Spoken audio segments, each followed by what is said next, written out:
ప్రకటన గ్రంథము 3వ అధ్యాయము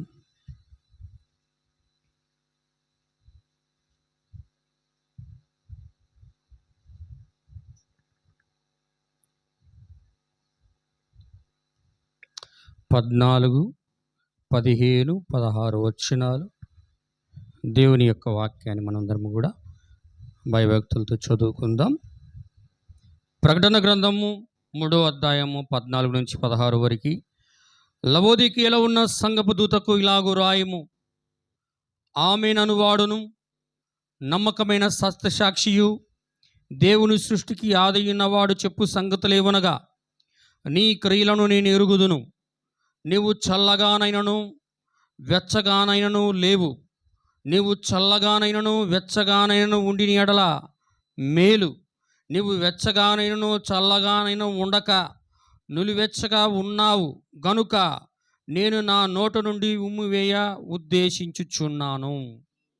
ఆమేన్. చదువుబడిన వాక్యం ప్రభు దీవించునుగాక. అందరూ కూడా దయచేసి కూర్చోవచ్చు. సంఘముగా కూడిన దేవుని యొక్క పరిశుద్ధులందరికీ కూడా ప్రభు అయిన యేసుక్రీస్తు నామములో నా యొక్క శుభములు, హృదయపూర్వక వందనాలు తెలియజేస్తున్నాను. అందరికి వందనాలండి. హల్లెలూయా. మంచిది. సరే, మనము ఒక 2 వారాలుగా యెహోవా యందలి జ్ఞానము, యెహోవా యందలి భయభక్తులు కలిగి ఉండడమే జ్ఞానం అనే వర్తమానం వింటున్నాం. దాన్ని ఈరోజు నేను ప్రభు చిత్తం అయితే ముగించడానికి ప్రయత్నిస్తాను. అందరూ హల్లెలూయా. ఏయ్ చూడు, ఏమడా, దేవుని యొక్క నామానికి మహిమ కలుగును. ఈరోజు మనము ఒక ప్రత్యేకమైన కోణంలో దాన్ని అందరం కూడా చూద్దాం. యెహోవా యందలి భయభక్తులు కలిగి ఉండేటే జ్ఞానం. అంతేనా? యెహోవా యందలి భయభక్తులు అంటే మనం చూసాం. భయభక్తులు అంటే దేవుని వాక్యమును గౌరవించడమే భయభక్తులు. హల్లెలూయా. దేవుని వాక్యాన్ని నువ్వు గౌరవిస్తున్నావంటే దేవుణ్ణి గౌరవిస్తున్నావని అర్థం. దేవుడు వేరు, దేవుని వాక్యం వేరు కాదు. అంతే కదండి? దేవుడే వాక్యమై ఉన్నాడు. హల్లెలూయా. అంటే నువ్వు వాక్యాన్ని నువ్వు వెంబడిస్తున్నావు అంటే, నడుచుకుంటున్నావు అంటే అది దేవుని యందు భయభక్తులు కలిగి ఉండడం. హల్లెలూయా. కాబట్టి ఇది ఎలా కలుగుతూ ఉన్నది అని మనం చూసాం. దేవుణ్ణి మనము గౌరవించాలి అంటే మొదట దేవుని యొక్క స్వరము, బూర అనబడేది, యెహోవా ఇలాగు సెలవిచ్చుచున్నాడు అనబడే మాట దేవుని యొద్ద నుండి తన ప్రజల యొద్దకు రావాలి. హల్లెలూయా. అది ఎలా వస్తున్నది అంటే, దేవుడు ఒక ప్రవక్తను పంపించి ఆమోసు 3:6 ప్రకారముగా ఆమె ఆయన బూర ఊదుతూ ఉన్నాడు. ఊదుతున్నది ప్రవక్త కాదు, కానీ ప్రవక్తలో ఉండి దేవుడే ఊదుతూ ఉన్నాడు. ఆమేన్. దేవుని నామానికి స్తోత్రం. అంతేనా? ఎవరుతున్నాడంటే, బూరొత్తున్నాడంటే యెహోవా ఇలాగూ సెలవిచ్చుచున్నాడు అని చెప్పి జరక్కపోతే యెహోవా సెలవియడంలే. జరక్కపోతే అది నెరవేర్పు జరుగుతుంది అంటే అది యెహోవా ఇలాగ సెలవిచ్చుచున్నాడు. హల్లెలూయా. ఒక వర్తమానంలో అంటాడు, దేవుని యొక్క వర్తమానికుడు, ప్రవక్త, దూత, 7వ నక్షత్రము, దేవుని యొక్క 7వ దూత ఏమంటాడంటే, దేవుడు ఇప్పుడు ఏదైనా ప్రజలతో చెప్పాలంటే దేవుడు ఏం చేసినట్టు ప్రవక్తలో ఉండి, ఒక యెషయా ప్రవక్తలో ఉండి, ఉదాహరణకు చెప్తున్నా, కన్యక గర్భవతి కుమారుని కలుగునుగాక అన్నాడంటే ప్రవక్తను కేవలం ఆయన ఒక పాత్రగా వాడుకున్నాడు. కానీ ప్రవక్తలో ఉండి మాట్లాడుచున్న ఆయన ఎవరు అంటే దేవుడే. హల్లెలూయా. అంటే దేవుడు పలికాడంటే దేవుడు చెప్పిన మాటలు ఆయన ఏం చేయాలా? అది నెరవేర్పు చేయాలా. హల్లెలూయా. అది నెరవేర్పు చేయడానికి దేవుడు ఒక సమయము, ఒక కాలము, ఒక గంట, ఒక దినము, ఆ క్షణం అనేది దేవుడు ముందుగా నిర్ణయించుంటాడు. ఆమేన్. ఆ సమయము చెప్పబడిన వాక్యం నెరవేర్పు కొరకు కాలం ఎదురు చూస్తూ ఉంటుంది. ఏం ఎదురు చూస్తూ ఉంటుంది? కాలం ఎదురు చూస్తూ ఉంటుంది ఆ వాక్యం నెరవేర్పు చేయడానికి. హల్లెలూయా. కాబట్టి ఈరోజు మనము ఏం ఏం చూడాలంటే, యెహోవా యందు భయభక్తులు కలిగించడానికి దేవుడు తన వాక్యమును చెప్పి, యెహోవా ఇలాగ సెలవిస్తున్నాడని చెప్పి ప్రవక్తను పంపించినప్పుడు, ప్రవక్త వచ్చి సింహం వలె గర్జించినప్పుడు, ఆ గర్జన శబ్దాన్ని ప్రజలందరూ విని దేవుని వాక్యం మీద గౌరవాన్నించి దాన్ని గౌరవించినప్పుడు దేవుడు వాళ్ళకేం కలిగిస్తాడంటే భయాన్ని కలిగిస్తాడు. హల్లెలూయా. ఆ భయము ఏమి కలిగిస్తున్నది అంటే దేవుని ప్రజలకి జ్ఞానమును కలిగిస్తూ ఉంది. యెహోవా యందు భయభక్తులు కలిగితే జ్ఞానమునకు. హల్లెలూయా. అందరూ వింటున్నారా? దేవుని నామానికి స్తోత్రం.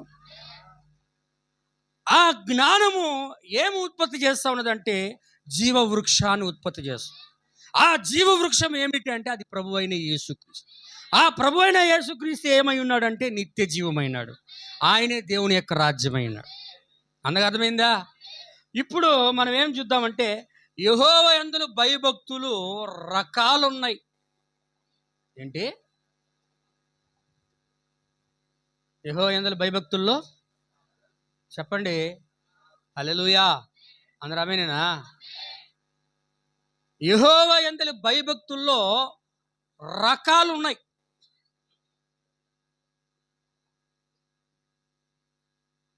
కానీ నిజమైన భయభక్తులు బైబిల్లో ఒకటే. వింటున్నారా? భయభక్తులుగా ఉన్న రకాల ప్రజలు బైబిల్లో ఉన్నారు. కానీ నిజమైన భయభక్తులు కలిగిన ప్రజలు దేవుడికి ఒక్కరే ఉన్నారు. ఆమేన్. దేవునికి స్తోత్రం. దేవుని యందు మనం భయభక్తులు కలిగి ఉండాలి అంటే ఆ భయభక్తులు కలిగించేది కూడా ఏంది అంటే అది దేవుని యొక్క ఆత్మే. భయభక్తులు రావాలంటే ఎవరు మనకి భయభక్తులు కలిగించాలి దేవుని మీద? దేవుడు అంటే భయం ఎవరు కలిగించాలి మనకి? పాస్టర్ కాదు, పక్కనున్న సహోదరుడు కాదు, పక్కనున్న సహోదరి కాదు. హల్లెలూయా. లేదా ఒక పోపో, ఒక కార్డినలో, ఒక బిషప్పో, సంథింగ్, ఒక డాక్టరో, లేకపోతే ఒక థియాలజీ నేర్చుకున్న ఆయనో కాదు. హల్లెలూయా. దేవుని యొక్క ప్రజలకు భయమును నేర్పించేది, భయభక్తులు నేర్పించేది ఏంటంటే అది దేవుని యొక్క ఆత్మ ఉన్నది. దేవుని యొక్క ఆత్మ వలన భయభక్తులు వస్తాయి. వివేచన ఎవరి ద్వారా వస్తుంది? దేవుని వాక్యం గురించి వివేచన ఎవరు ఇస్తారు? దాన్ని దేవుడే ఇవ్వాలి. భయభక్తులు కూడా ఎవరు ఇవ్వాలా? దేవుడే ఇవ్వాలా. అలా అర్థమవుతుందా? ప్రత్యక్షత ఎవరు ఇవ్వాలా? దేవుడే ఇవ్వాలా. వాక్యం అర్థం చేసుకునే శక్తిని ఎవరు ఇవ్వాలా? దేవుడే ఇవ్వాలా. హల్లెలూయా. విశ్వాసాన్ని ఎవరు ఇవ్వాలా? వరాన్ని ఎవరు ఇవ్వాలా? దేవుడే ఇవ్వాలా. ప్రతి ఒక్క దాని దేవుని యొక్క ఆత్మ ఒక్కడే అయినను రకరకాలుగా దేవుడే ఇవ్వాలి ఇన్ని. అలాగే భయభక్తులు కూడా ఎవరు ఇవ్వాలంటే దేవుడు ఇవ్వాలా. హల్లెలూయా. కాబట్టి కొంతమంది ప్రజలు, రకరకాలైన ప్రజలు బైబిల్లో ఉన్నారు. వాళ్ళందరినీ ఇవాళ చెప్పి నేను ముగిస్తా. వింటున్నారా? దేవునికి స్తోత్రం. మొదటి రకం చూడండి, యోబు గ్రంథం త్వరగా చదవాలండి. ఫాస్ట్ త్వరగా చదివితే నేను త్వరగా ముగిస్తాను. లేటుగా చదివితే లేట్ అవుతుంది. దేవుని యొక్క నామానికి మహిమ కలుగును గాక. 1వ అధ్యాయం 1వ వచనం చదవండి చాలు. ఏ దేశం అండి? ఊజు దేశమందు యోబు అనబడే ఒక మనుషుడు ఉన్నాడు. అతడు చాలా యథార్థవంతుడును, న్యాయవంతుడును, దేవుని యందు భయభక్తులు గలవాడుగా ఉన్నాడు. భయభక్తులు కలిగి ఏమి విసర్జించాడండి? చెడు తనమును విసర్జించిన వాడుగా ఉన్నాడు. ఆమేన్. హల్లెలూయా. ఊజు దేశంలో యోబు ఉన్నాడు. ఈ యోబు గ్రంథం అనేది అబ్రహాము కన్నా ముందున్నటువంటి చాలా పురాతనమైన పుస్తకం. అవునా కదా? యోబు గ్రంథం అనేది అన్ని పుస్తకముల కన్నా అబ్రహాము కన్నా ముందున్నవాడు యోబు. హల్లెలూయా. అప్పటికి ధర్మశాస్త్రము లేదు, పాపం అంటే ఏమిటో తెలియజేయబడలేదు, పాపమునకు శక్తి అనబడేది ఆజ్ఞగా అక్కడ లేదు. హల్లెలూయా. అబ్రహాము కన్నా ముందున్న వ్యక్తి యోబు. కానీ యోబు ఎలా ఉన్నాడంటే ఒక ఊజు అనబడే ఒక దేశంలో ఉన్నవాడై యథార్థవంతుడు, న్యాయవంతుడు, దేవుని యందలి భయభక్తులు కలిగి చెడుతనమును విసర్జించినవాడు. హల్లెలూయా. ఆమేన్ ఆమేన్. దేవుని ఇక్కడ మనకి స్తోత్రం. అంటే యోబు కూడా భయభక్తులు ఉన్నాడా లేదా? హల్లెలూయా. అందరూ వినాలా? దేవుని నామానికి స్తోత్రం. యోబు చెడుతనమును విసర్జించాడు. రెండోది భయభక్తులు కలిగి ఉన్నాడు, చెడుతనాన్ని విసర్జించాడు, యథార్థవంతుడు, న్యాయవంతుడు. యథార్థవంతుడు, న్యాయవంతుడు, చెడుతనమును విడిచిపెట్టినవాడు. హల్లెలూయా. దేవునికి స్తోత్రం. ఇక్కడ ఏం జరుగుతూ ఉన్నదంటే యోబు 1:8 చదవండి ఒకసారి. 1:8, అదే 1:8 వచనంలో, అందుకు యెహోవా, నీవు నా సేవకుడైన యోబు సంగతి నువ్వు ఆలోచించిదివా? అతడు యథార్థవంతుడును న్యాయవంతుడునై ఉండి దేవుని యందలి భయభక్తులు కలిగి. హల్లెలూయా. ఎవరు సాక్ష్యం ఇస్తున్నారు యోబు గురించి? దేవుడే సాక్ష్యం ఇస్తున్నాడు. ఆమేన్. అతడు న్యాయవంతుడు, యథార్థవంతుడు, చెడుతనమును విసర్జించిన వాడు, యెహోవా యందలి భయభక్తులు కలిగినాడు అని దేవుడు తన స్వనోటి ద్వారానే, తన యొక్క ఆత్మ ద్వారా యోబుని గురించి దేవుడు సాక్ష్యం పలుకుతున్నాడు. హల్లెలూయా. దేవునికి స్తోత్రం. అంటే ఇక్కడ ఎన్ని చూసినాక మీరు కానీ 2వ అధ్యాయానికి వెళ్ళినట్లయితే ఇవన్నీ ఎందుకు వచ్చాయి అని సాతానుడు అంటున్నాడంటే, ఓ ఊరికినే యోబుని యందు భయభక్తులు గలవాడా ఆయన అంటున్నారా? ఊరకనే యోబు నీ యందు భయభక్తులు కలిగి ఉన్నాడా? న్యాయవంతుడుగా ఉన్నాడా? యథార్థవంతుడుగా ఉన్నాడా? చెడుతనమును విసర్జించేవాడిగా ఉన్నాడా? నువ్వు కానీ నాకు ఒకసారి వానికి సంబంధించిన అంతయు కూడా అప్పగించినట్లయితే నీ ముఖము ఎదుటిని నేను దూషించేటట్లు చేస్తా అని దేవునితో సమాధానం చెప్పాడు. Amen amen. Praise the Lord. Hallelujah. అంటే నా ప్రియమైన సోదరి సోదరులారా, మీరు జాగ్రత్తగా గమనించినట్లయితే యోబు దేవుడు ఇచ్చినను యథార్థవంతుడుగా ఉన్నాడు, దేవుడు ఇయ్యకపోయినను యథార్థవంతుడుగానే ఉన్నాడు. యోబు ఇచ్చినను భయభక్తులుగానే ఉన్నాడు, దేవుడు అన్ని తీసేసినా కూడా భయభక్తులుగానే ఉన్నాడు. హల్లెలూయా. అన్ని ఆస్తులన్నీ పోగొట్టుకున్నాను, తనకు సంబంధించినటువంటి పిల్లలు పోయినను, తన శరీరమునకు రోగం వచ్చినను, తన భార్య చేత అతడు నిందించబడుచున్నాను, అతడు ఏమన్నాడు? యెహోవా ఇచ్చెను, యెహోవాయే తీసుకెళ్ళను, యెహోవా నామమునకు మహిమ కలుగును గాక అన్నాడు. హల్లెలూయా. దేవుని నామానికి స్తోత్రం. కాబట్టి యోబు యొక్క భయభక్తుల్లో ఇక్కడ న్యాయం ఉన్నది. వింటున్నారా? యోబు యొక్క విశ్వాసము ఇక్కడ నిలిచి ఉన్నట్లుగా మనకు బైబిల్లో కనపడతా ఉంది. హల్లెలూయా. కాబట్టి ఇంకొక వ్యక్తిని కూడా చూపిస్తాను నేను, యోసేపు. ఇంకొక వ్యక్తి ఎవరంటే యోసేపు. వింటున్నారా? హల్లెలూయా. యోసేపు యాకోబు యొక్క 11వ కుమారుడు. అవునా కదా? హల్లెలూయా. అనేక మంది సహోదరుల యొక్క చెడుతనమును తన తండ్రికి చెబుతున్నందుకు తన సహోదరులందరూ కూడా యోసేపు మీద పగబట్టి అతన్ని ఏం చేశారు అంటే తీసుకుని వెళ్ళి నీళ్ళని బాయిలో విసిరివేశారు. ఆమె అవునా కదా? నీళ్లు లేని బావిలో వేసేసినప్పుడు అతడు ఇష్మాయేలుల చేత ఈజిప్ట్ దేశమును కొనుపొనబడి అక్కడ ఆ దేశంలో కొన్ని సంవత్సరముల తర్వాత ఆ ఫరోకి కుడిపార్శ్వమున హెచ్చించబడిన వాడై అక్కడ రాజు తర్వాత రాజుగా కూడా ఉన్నాడు. ఆమె అవును కదా? హల్లెలూయా.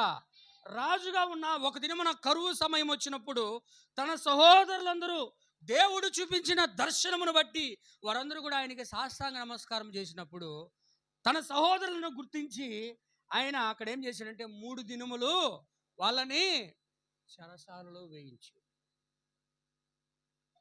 మీకు అర్థమవుతుందా? ఎన్ని దినాలు ఇచ్చాడు? అక్కడ ఒక మాట ఉంటుంది, గమనించండి. ఆదికాండం, దేవుని యొక్క నామానికి మహిమ కలుగును గాక, 42వ అధ్యాయం 17 18 అండి. 42 17 18 చదవండి. వారిని యోసేపు ఏం చేశాడు? 3 దినములు సహోదరులను చెరసాలలో వేయించాడు. 3వ దినమున యోసేపు వారిని చూసి ఏమంట? యోసేపు ఎటువంటి వాడంట?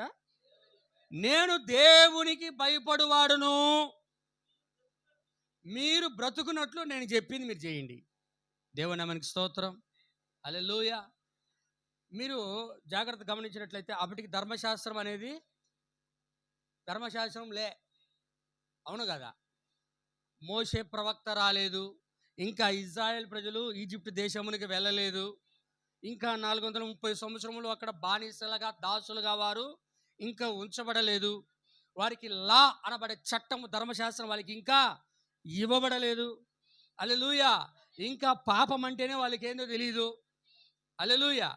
తమకు తామే వాళ్ళు ధర్మశాస్త్రం అయినట్టుగా ఉన్నారు అక్కడ, అవునా కదా?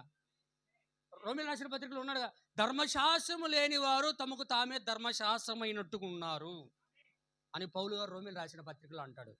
హల్లెలూయా. ఇక్కడ వారు దేవుని యొక్క దర్శనములు, దేవుని యొక్క కళలు, దేవుడు తమతో మాట్లాడుతున్న విధమును బట్టి దేవుడు తమతో వ్యవహరిస్తున్నాడని తెలుసుకొని వారు దేవుని యందలి భయభక్తులు కలిగి పరిశుద్ధాత్మ చేత నడిపించబడ్డారు. ఆమేన్. హల్లెలూయా. ఇలా నడిపించబడుతున్నాను.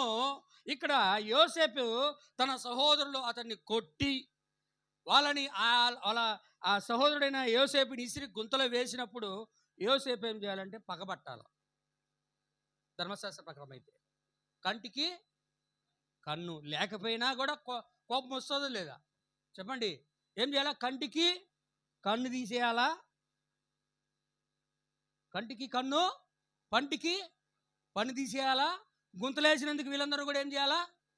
గుంతలు వేసేయాలా, అవును కదా? అది ధర్మశాస్త్రం అండి. ధర్మశాస్త్రంలో నీ చంప మీద కొడితే ఏం చేయాలా? ధర్మశాస్త్రంలో నువ్వు వాడికి 2 చంపలు కొట్టాలా, అవును కదా? హల్లెలూయా. నేను ఒక మాట మాట్లాడితే నువ్వు ఎన్ని మాటలు మాట్లాడాలా? 4 మాటలు మాట్లాడాలి. వాడు నిన్ను కొడితే మీ దేశం మీద ఒక బాంబే ఒక మిసైల్ వేసాడు అనుకో, నువ్వెన్ని వేయాలా? 40 వేయాలా. అప్పుడు అదే ఇజ్రాయెల్ చేసేది. అది ధర్మశాస్త్రం. వింటున్నారా? హల్లెలూయా. కానీ ఇక్కడేమంటున్నాడంటే ఇక్కడ యోసేపు మాత్రము వాళ్ళు 3 దినములు వాళ్ళని చెరసాలలో వేశాడు, కానీ అతడు దేవునికి భయపడువాడు కనుక తన సహోదరుల మీద కనికరం చూపించి ఆ చెరలో నుండి విడిపించాడు. ఆమేన్. హల్లెలూయా. అందుకు అర్థమవుతుందా?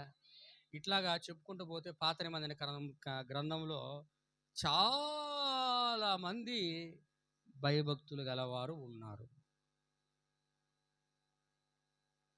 అందరూ వింటున్నారా? మనకు అర్థమవుతుందా? మొదటి రకమైన ప్రజలు ఏంది అంటే దేవుని యందు భయభక్తులు గల ప్రజలు. భయభక్తులు ఉంటాయి, ఖచ్చితంగా ఉంటాయి. హల్లెలూయా. వారు ఒకవేళ తమ పట్ల తప్పిదము చేసినా కూడా కనికరం చూపించి ఆ శిక్షను అమలు చేయలేరు. వాక్యములోనే నిలిచి ఉంటారు. ఎప్పుడు నీతిగా, యథార్థంగా, న్యాయంగా, చెడుతనమును విసర్జించి దేవుని యందు భయభక్తులు కలిగి జీవిస్తారు. హల్లెలూయా. ఇటువంటి ప్రజలందరూ కూడా దేవుని ప్రజలై ఉన్నారు. అందుకు అర్థమైందా? హల్లెలూయా, ఆమేన్ చెప్పండి. ఇది యెహోవా యొక్క విశ్వాసుల యొక్క గుణలక్షణం, దేవుని యొక్క పిల్లల యొక్క లక్షణం. దేవునికి స్తోత్రం. ఇప్పుడు రెండో రకమైన ప్రజలు నేను చూపిస్తా, చూడండి. రెండవ రకమైన ప్రజలు ఎవరు అంటే వీళ్ళు దేవుని యందు అసలు భయభక్తులే లేనోళ్ళు. దేవుని యందు అసలు భయభక్తులే ఉండవు. దేవుడు అబ్రహాము హారాను నుండి బబులోను నుండి పిలిచినప్పుడు అతడు తన భార్యను తీసుకొని లోతును వెంట పెట్టుకొని వెళ్ళిపోయాడు. అక్కడ వాళ్ళు వేరైపోయారు. దేవునికి స్తోత్రం. అతడు భార్యను తీసుకొని వెళ్తూ ఉన్నాడు. దేవుని యొక్క నామానికి మహిమ. వెళ్తా ఉన్నప్పుడు అబీమెలెకు స్థలానికి వచ్చాడు.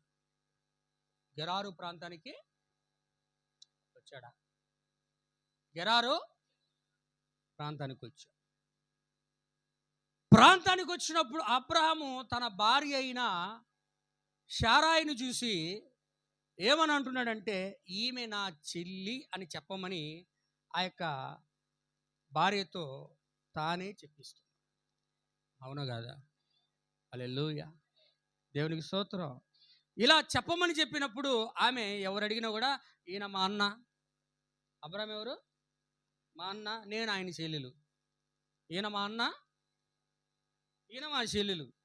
ఆయనేమో మా చెల్లెలు అంటున్నాడు, ఆమెమో ఈయన మా అన్న అంటుంది. దేవునామానికి స్తోత్రం. అర్థమవుతుందా? ఎందుకు అంటే అక్కడ ఒక మాట రాయబడింది, గమనించండి. ఆదికాండం చదవండి అయ్యా.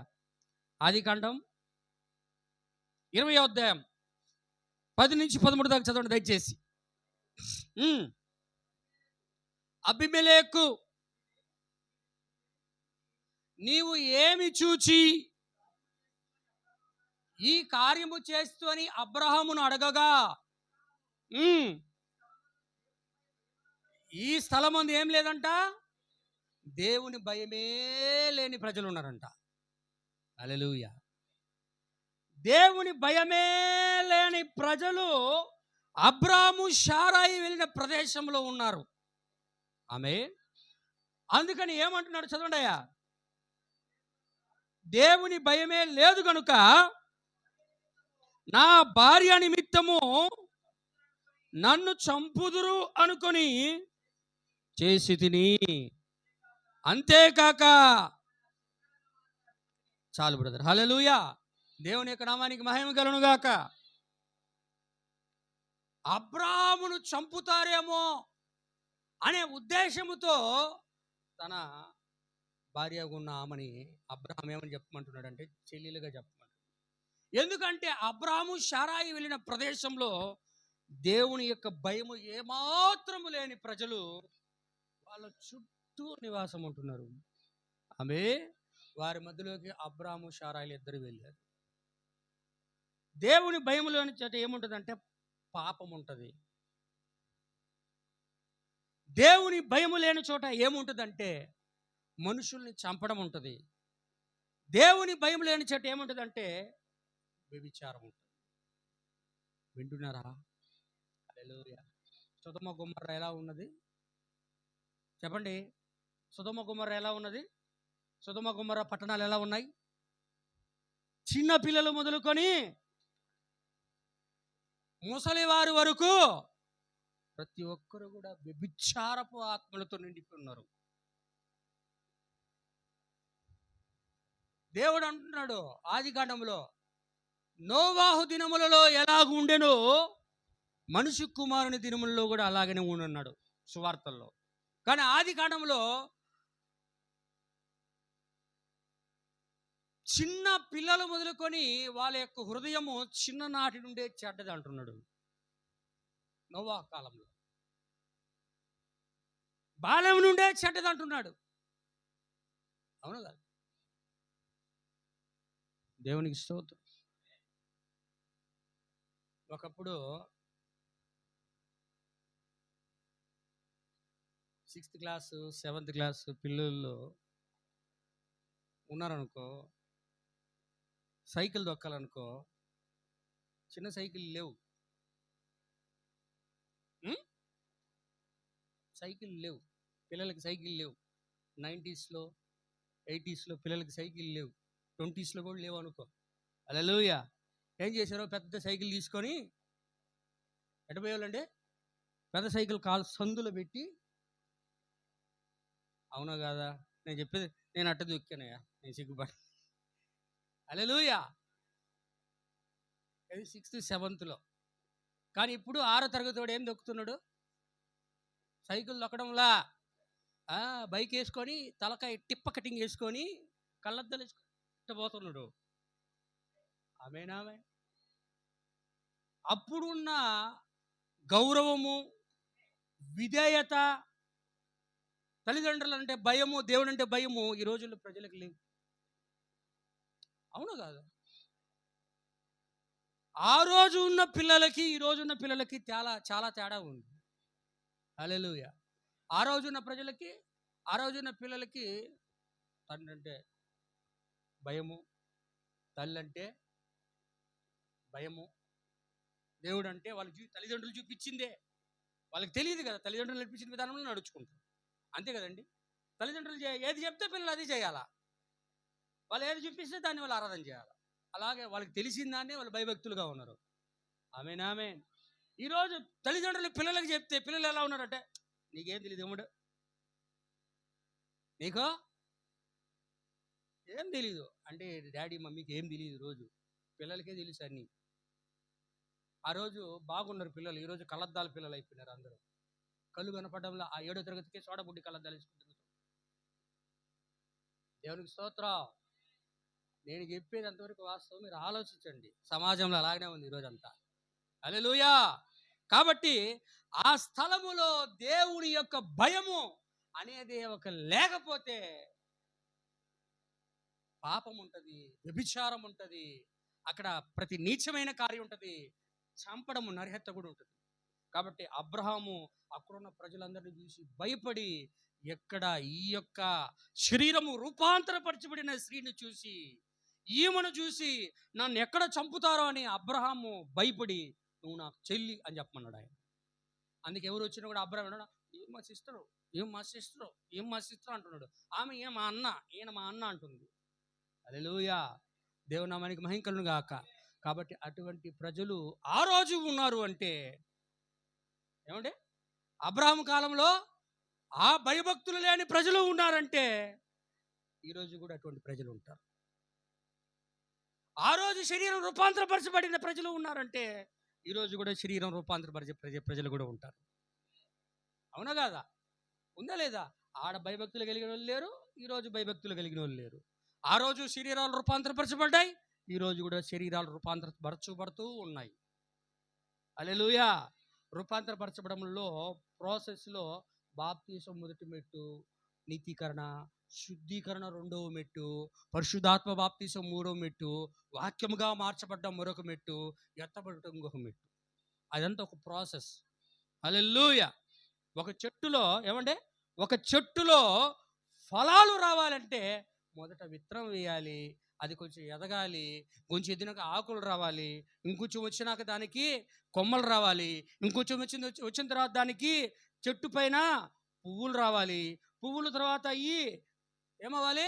పిందెలుగా మారాలి, పిందెలు అయిపోయిన తర్వాత అవన్నీ కూడా ఏమైపోవాలి? ఫలాలు అవ్వాలి. ఫలాలు వచ్చినా కూడా ఏంటంటే పరిపక్వంగా చెందడానికి కూడా కాలం వస్తుంది. అలాగనే మన లైఫ్ సైకిల్ దేవుడు రూపాంతరపరిచే విధానాన్ని కూడా దేవుడు పెట్టి ఉన్నాడు. ఆమేన్. దేవుని యొక్క నామానికి మహిమ కలుగును గాక. కాబట్టి ఇంకొక ఈ మొదటిది మనం ఏం చేసాం? యెహోవా యందలి భయభక్తులు కలిగిన ప్రజలు మొదటిది. రెండోది యెహోవా యందలి అసలు భయభక్తులే లేని ప్రజలు. ఎవరోళ్ళు? సొదొమ గొమొర్రా పట్టణం లాంటి వాళ్ళు, పాపాలు చేసేవాళ్ళు, వ్యభిచారాలు చేసేవాళ్ళు, హత్యలు చేసేవాళ్ళు, దేవుడు అంటే అసలు భయమే లేనోళ్ళు. హల్లెలూయా. చూడండి, మూడోది నేను ఇంకో మాట చూపిస్తాను, గమనించండి. దేవుని యొక్క నామానికి మహిమ కలుగును గాక. దేవునికి స్తోత్రం. మూడవ రకమైన వాళ్ళు ఏంటంటే భయము లేనివారు కానీ సమస్యలు మాత్రమే భయపడతారు. అందరూ అంటున్నారా? ఇప్పుడు ఎందుకు చెప్తున్నా తెలుసు ఏంటి? వీళ్ళందరిలో నేను ఎవరు? వీళ్ళందరిలో నోరు రావడం లేదు ఎవరికి? వీళ్ళందరిలో నేనెవరు? నేను మొదట్లో ఉన్నానా, రెండులో ఉన్నానా, దేంట్లో ఉన్నా? నేను ఒకవేళ ఇట్లా లేకపోతే నేను సరిదిద్దుకోవాలి. ఆమె అందుకే భయభక్తులు లేనివాడు అయినను సమస్యల్లో మాత్రమే భయం ఉంటుంది. హల్లెలూయా. భయభక్తులు దేవుడు అంటే భయమే ఉండదు. ఏదైనా సమస్య వచ్చింది అనుకో, దేవుడా దేవుడా సహాయం చేయి, దేవుడా కాపాడు, ఈ సమస్య నుంచి నన్ను తప్పించు. దేవుడు సమస్య నుంచి తప్పియంగానే మళ్ళీ భయం ఉండదు. మళ్ళీ ఏదైనా సమస్య వస్తే మళ్ళీ భయం. అందరూ అంటున్నారా? హల్లెలూయా. అట్లాంటి వాళ్ళ ఉదాహరణకి మనం ఎవరిని తీసుకోవాలంటే ఫరోని తీసుకోవాలి. ఎవరిని తీసుకోవాలా? మోషే పోయాడు. దేవునా మనకి స్తోత్రం. అందుకట్టుగా ఆమె చెప్పండి. ఫరోని తీసుకోవాలా? ఎందుకంటే మోషే పంపించాడు దేవుడు. మోషే దేవుని యొక్క దూత, వర్తమానికుడుగా ఇజ్రాయెల్ ప్రజల దగ్గరికి వెళ్ళి నేరుగా పిఎం గారి దగ్గరికి వెళ్ళి, రాజు దగ్గరికి వెళ్ళి నిలబడ్డాడు కర్ర పట్టుకొని. మోషే అహరోనులు హల్లెలూయా వెళ్ళగానే ఏమన్నాడు? మమ్మల్ని దేవుడు ఇజ్రాయేల్ ప్రజలందరినీ కూడా విడిపించి అరణ్యములో ఆరాధన చేయాలి, మమ్మల్ని పంపించమని దేవుడు యెహోవా ఇలాగూ సెలవిచ్చుచున్నాడు రాజుగారు అన్నాడు. ఎవరు? మోషే గారు. అంటే ఎవడురా యెహోవా? యెహోవా ఎవడు? నేనెందుకు పంపించాలి అన్నాడు ఫరో. అన్నాడు లేదు? హల్లెలూయా. చూడు ఒకసారి చదివి నిర్గమాకాండం 5వ అధ్యాయం 2వ వచనం. 5:2 త్వరగా ఫాస్ట్. దేవుని యొక్క నామానికి మహిమ కలుగును గాక. 5వ అధ్యాయం 2వ వచనం చదవండి.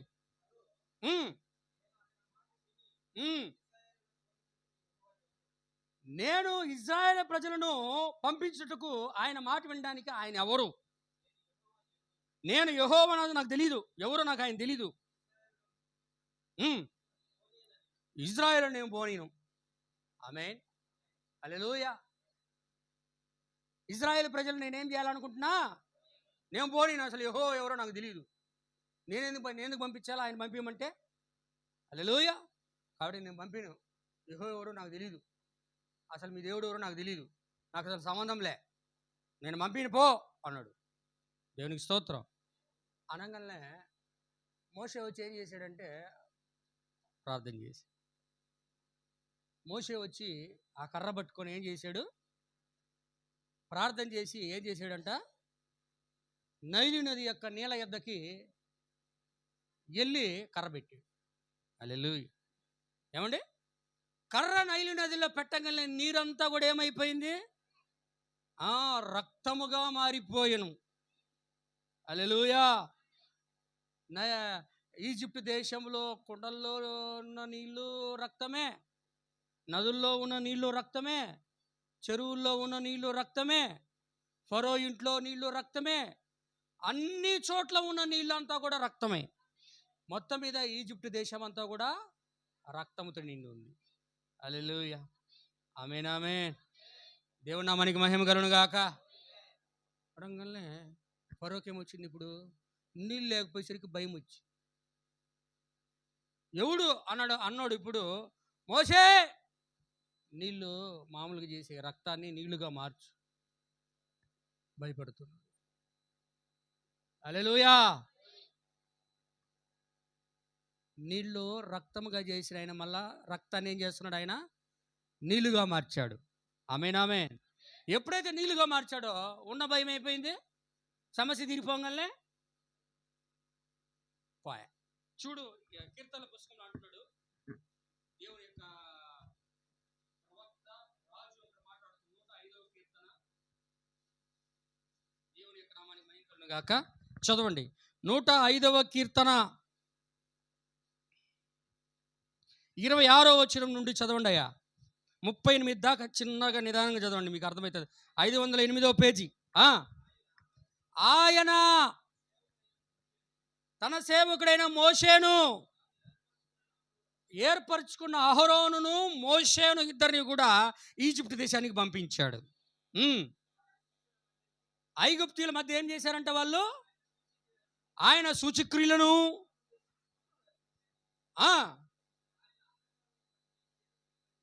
ఆయన ఏం పంపించాడంట? ఆ దేశం అంతా కూడా వెలుగున్నప్పుడు చీకటిగా చేసేసాడు ఆయన. ఆమేన్, ఆమేన్, హల్లెలూయా.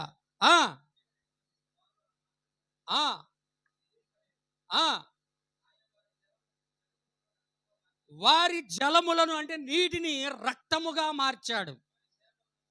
వారి చేపలను ఆయన చంపాడు. వారి దేశములో ఏం నిండాయండి? హల్లెలూయా. అందరూ వింటున్నారా? వర్షం పడింది అనుకో, మన ఇంట్లో చుట్టే కప్పలు ఊరక రాత్రికే ఊరక బెకబెక బెకబెక బెకబెక అంటుంటాయి. అవును కదా? ఒక 4 కప్పలు చేరితేనే ఓకే, ఏంద్రా ఈ గోల, నిద్ర రావడం లేదు ఇవాళ. హల్లెలూయా. ఇక్కడే ఏం చేస్తున్నాడంట? ఫరో దేవుని యొక్క ప్రజలను పంపించకపోయేసరికి దేవుడు ఫరోకి భయాన్ని పుట్టించడానికి నదుల్లోని కప్పలు, చెరువుల్లోని కప్పలు, ఈజిప్ట్ దేశంలో ఉన్న అన్నిటి చెట్లలో కప్పలను దేవుడు పుట్టించాడు నీళ్ళల్లో నుంచి. ఆమేన్. కప్పలు కలుగునుగా కనంగానే ఏమైపోయాయి కప్పలన్నీ? కుప్పలకు వచ్చేసి ఈజిప్ట్ దేశంలో ఉన్న ప్రజలందరి ఇంట్లలో కప్పలే, ఫరో ఇంట్లో కప్పలే, తలుపేసుకుంటే బాత్రూంలో కప్పలే, బెడ్ మీద కప్పలే. హల్లెలూయా. ఇంకా ఎక్కడ కప్పలు? పడుకొని ఉంటే చెవులో కూడా కప్పే, ముక్కులో కూడా కప్పే, ఎక్కడ చూసినా కప్పలే. అవునండి, వాస్తవం అది. ఫరోకి భయం పుట్టి మరలా మోషేని పిలిపించాడు. హల్లెలూయా. అప్పుడు ఆ కప్పలని చచ్చిపోవాలని మోషే ప్రార్థన చేస్తే కప్పలన్నీ చచ్చిపోతే ఆ కప్పల వాసనకి భూమి అంతా కంపు కొట్టిందని బైబిల్లో ఉంది. అవును కాదా? దేవునికి స్తోత్రం. అంటే ప్రతి సూచక్రియ దేవుడు అద్భుతము చేసినప్పుడు ఫరో భయపడతాడు. ఆ కార్యము అయిపోగానే, సమస్య తీరిపోగానే దేవుని మీద భయం పోతుంది. హల్లెలూయా. ఈరోజు కూడా చాలా మంది విశ్వాసులు అలాగనే ఉంటారు. చాలా రోగం రాగల, యో దేవుడా దేవుడా దేవుడా, ఏదైనా శోధన రాగలనే, కష్టం రాగలనే, బాధ రాగలనే, దేవుడా ప్రభా నాకు రోగం వచ్చి సంవత్సరం రోజులైంది ప్రభా, ఆ కష్టము తీరేంత వరకు, వ్యాధి తీరేంత వరకు, సమస్యలో ఉన్నంత కాలం ప్రార్థన చేస్తారు. సమస్య తీరిపోగానే నేను ఉంటాను ప్రభా, కరెక్ట్గా ఉంటాను ప్రభా అని సమస్యలో ఉన్నప్పుడు ఒప్పుకుంటారు. ఫరోగుడు ఏం చేశాడు? నేను ఖచ్చితంగా ఇజ్రాయేల్ ప్రజలు పంపిస్తాను, ఈ సమస్య తీరిన వెంటనే అంటాడు. అవును కాదా? హల్లెలూయా. కానీ తీరంగానే ఇంకా హృదయం ఏమైపోయిందంట? కఠినమైపోతుంది. హృదయం కఠినమైపోతుంది. పేలు రప్పించాడు. 4 పేలు ఉంటే తలకాయలు ఆడోళ్ళు చూసుకొని, పేలు చూసుకొని, అమ్మ ఇన్ని పేలు, నీకున్న రక్తం అంతా పేలే తింటున్నాయి అని అంట. 4 పేలుకే, 10 పేలుకే దేశమంతా పేలే. మీసాల్లో పేలే ఆ మగోళ్ళకి, ఆడోళ్ళకి తలకంతా పేలే, కనుబొమ్మల్లో పేలే. అవునండి, దేశమంతా పేలే అంటే ఇంకా ఎక్కడుంటాయి? కనుబొమ్మల్లో ఉన్నాయి, కళ్ళల్లో, ఎక్కడెక్కడ వెంట్రుకలు ఉన్నాయి అక్కడంతా కూడా పేలు దూరిపోయి ఉన్నాయి అక్కడ. కానీ ఇజ్రాయెల్ యొక్క పాలనలు మాత్రం పేలు, దేవుని ప్రజల దగ్గర మాత్రం లేనేలేవు. ఆమేన్, హల్లెలూయా. కాబట్టి సమస్య వచ్చినప్పుడు ఏం చేస్తారంట? దేవుణ్ణి తప్పించమని ప్రార్థిస్తారు. సమస్య తీరిపోగానే భయం ఉండదు అన్నమాట. అటువంటి ప్రజలుగా మనం ఉండకూడదు. ఆమె హల్లెలూయా, దేవునికి స్తోత్రం. ఇంకొక రకం చూపిస్తారు చూడండి. ఇంకొకరు, దేవుని యొక్క నామానికి మహిమ కలుగును గాక. మొదటి రాజుల గ్రంథం, దాంట్లోనే మొదటి రాజులు రాసిన గ్రంథం 21వ అధ్యాయము 27 నుండి 29 వరకు చదవండి దయచేసి.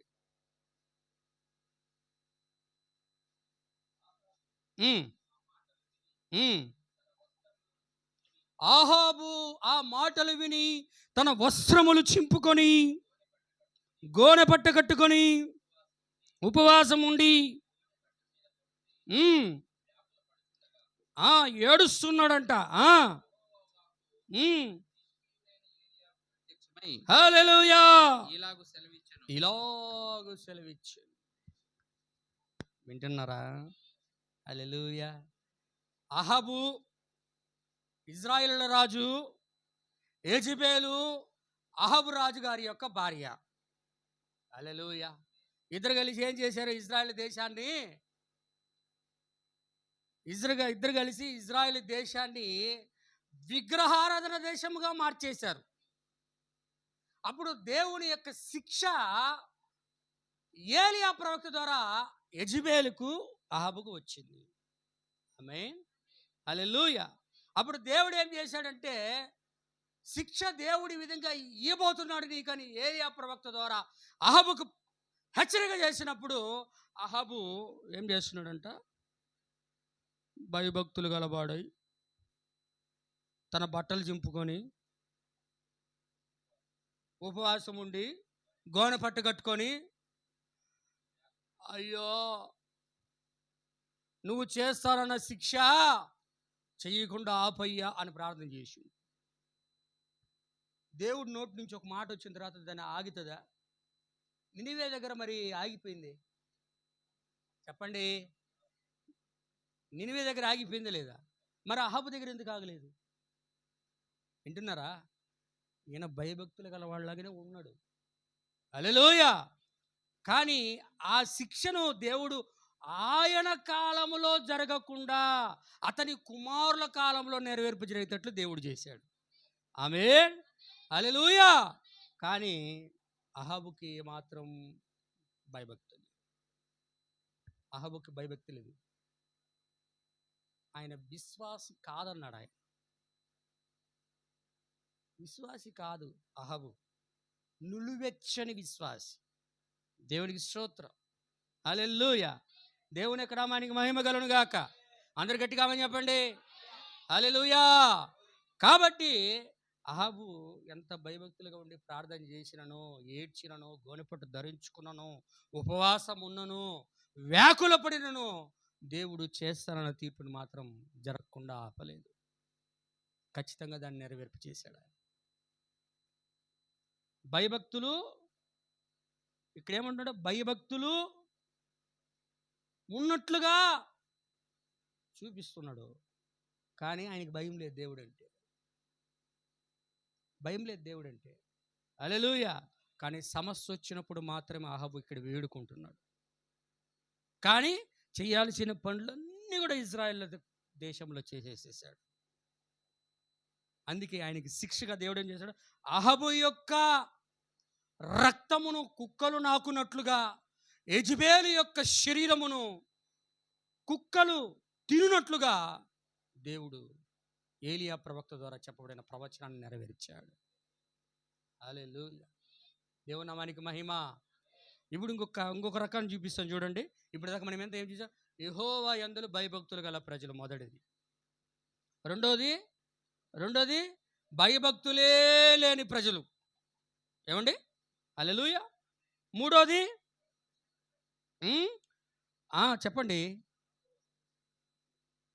ఆపదలో సమస్యలో మాత్రమే భయపడతారు, మిగతా సమయంలో భయపడరు. హల్లెలూయా. నాలుగోది ఎవరు అంటే భయం గలవారే కానీ తప్పుడు సహవాసములో ఉంటారు.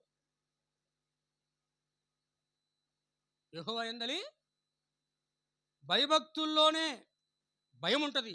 దేవుడు అంటే భయం ఉంటుంది. దేవుడు అంటే భక్తి ఉంటుంది. దేవుడు ఇది చేస్తాడేమో, నన్ను అది చేస్తాడేమో భయం, భక్తి ఉంటుంది. వాక్యం అంటే భయమే, దేవుడు అంటే భక్తే. హల్లెలూయా. కానీ వానికి భయభక్తులు ఉన్నను, సహవాసం మాత్రం తప్పుడు వ్యక్తులతో ఉంటుంది. సహవాసం. అందరూ వింటున్నారా? అమ్మగారు వింటున్నారా? దేవునికి స్తోత్రం. తప్పుడు సహవాసములో ఉన్నా కూడా నీ నీతి, నువ్వు వాక్యము కింద ఉన్నా కూడా నీ యొక్క వాక్యము కొందరు నీతిగా అనిపించబడదు. ఎప్పుడు కూడా వెలుగు చీకటితో సాంగత్యం చేయదు. ఉదాహరణకి ఎవరు అంటే దానికి యెహోషువపాతు, యెహోరాము. హల్లెలూయా. యెహోషువపాతు రామోత్ గిలాదు మీదికి యుద్ధమునకు పోదుమా అని ఎవరన్నారు? క్షమించండి, అహాబు అనుకుంటా. సారీ క్షమించండి. అహాబు దగ్గరికి వచ్చి యెహోషువపాతు అన్నప్పుడు హల్లెలూయా ఏమంటున్నాడు ఆయన? పోదాం, యెహోవా ప్రవక్తలలో ఎవడైనాను లేడా అన్నప్పుడు 400 మంది ప్రవక్తలు వచ్చి పోయావంటే ఇట్లే పట్టుకుంటావు, ఏంది రామోత్ గిలాదు ఇలాగనే పట్టుకుంటావు, ఇలాగే నువ్వు జయిస్తావు, ఇలాగే నువ్వు దాన్ని ఓడిచ్చేస్తావు అని 400 మంది ఒకే శబ్దముతో హల్లెలూయా చెప్తా ఉంటే, కానీ దేవుని యందు భయభక్తులు కలిగినటువంటి యెహోషువపాతు మాత్రం ఈయన కాకుండా యెహోవా ప్రవక్తల్లో ఎవడైనా ఉన్నాడా? ఆమేన్, హల్లెలూయా అన్నప్పుడు అక్కడ దేవుడు ఏం చేస్తున్నాడంటే, మికాయా ప్రవక్తను పంపించినప్పుడు మికాయా ప్రవక్తను అహాబు కొట్టిస్తున్నాడు. అక్కడ అహాబు మికాయా ప్రవక్తను కొట్టి బందీ గృహంలో వేసి, చెరసాలలో వేసి, నేను వచ్చే వరకు వీడిని కాపలలో ఉంచను అన్నాడు. ఆమేన్. ఒక తప్పుడు వ్యక్తుల యొక్క దర్శనమును ద్వారా ఆ యొక్క అహాబు, యెహోషువపాతు ఇద్దరు కూడా భయభక్తులు కలిగిన వాడు, భయభక్తులు లేనివాడు, ఇద్దరు కూడా యుద్ధానికి వెళ్ళారు. కానీ నేను వచ్చిన తర్వాత చూస్తానని చెప్పిన అహాబు మాత్రం వెనక్కి తిరిగి రాలేదు. ఆమేన్. చెప్పాడు మీకాయా, అయ్యా గొర్రెలు చెదిరిపోవడం, కాపరి లేని గొర్రెలు చెదిరిపోయినట్లుగా ఇజ్రాయెల్ ప్రజలందరూ కూడా, సైన్యం అంతా కూడా చెదిరిపోతూ ఉన్నారు, మీ ఇంట్లోకి మీరు వెళ్ళిపోండి అన్నాడు. కానీ మికా ప్రవక్త యొక్క మాటలను వాళ్ళు లెక్క చేయలేదు. కొట్టారు, బందీ గృహంలో వేశారు, హేళనగా మాట్లాడారు, తిట్టారు. హల్లెలూయా. కానీ ఇద్దరు వెళ్ళును దేవుడు యెహోషువపాతును మరణము నుండి తప్పించాడు. కానీ అతడు నీతిలో నిలబడలేకపోయాడు. అహాబు మాత్రం మరణమైపోయి కుక్కల చేత ఆ యొక్క రక్తము నాకబడింది. ఇద్దరు ఎవరు? ఈయన ఇజ్రాయేలుడే, ఈయన చెప్పండి, అవునా కదా? ఈయన యూదా రాజు, ఈయన ఇజ్రాయేల్ రాజు. ఈయనకు ధర్మశాస్త్రం ఉంది, ఈయనకు కూడా ధర్మశాస్త్రమే. మోషే ఇచ్చిందేనా? అవునా కదండి? హల్లెలూయా. ఈయనకి మోషే ఇచ్చిన ధర్మశాస్త్రం ఉంది, ఈయనకి మోషే ఇచ్చిన ధర్మశాస్త్రం ఉంది. ఈయన రాజే. హల్లెలూయా. ఈయన వాక్యంలో నడుచుకునేవాడు, ఈయన వాక్యంలో నడుచుకునేవాడు, అంతేనా కదా? హల్లెలూయా. కానీ సహవాసం ఏంటంటే తప్పుడు సహవాసము. క్రైస్తవులు అని పేరు పెట్టుకుని ఇష్టానుసారంగా జీవించే వాడితో కూడా మనం సహవాసం చేయకూడదు.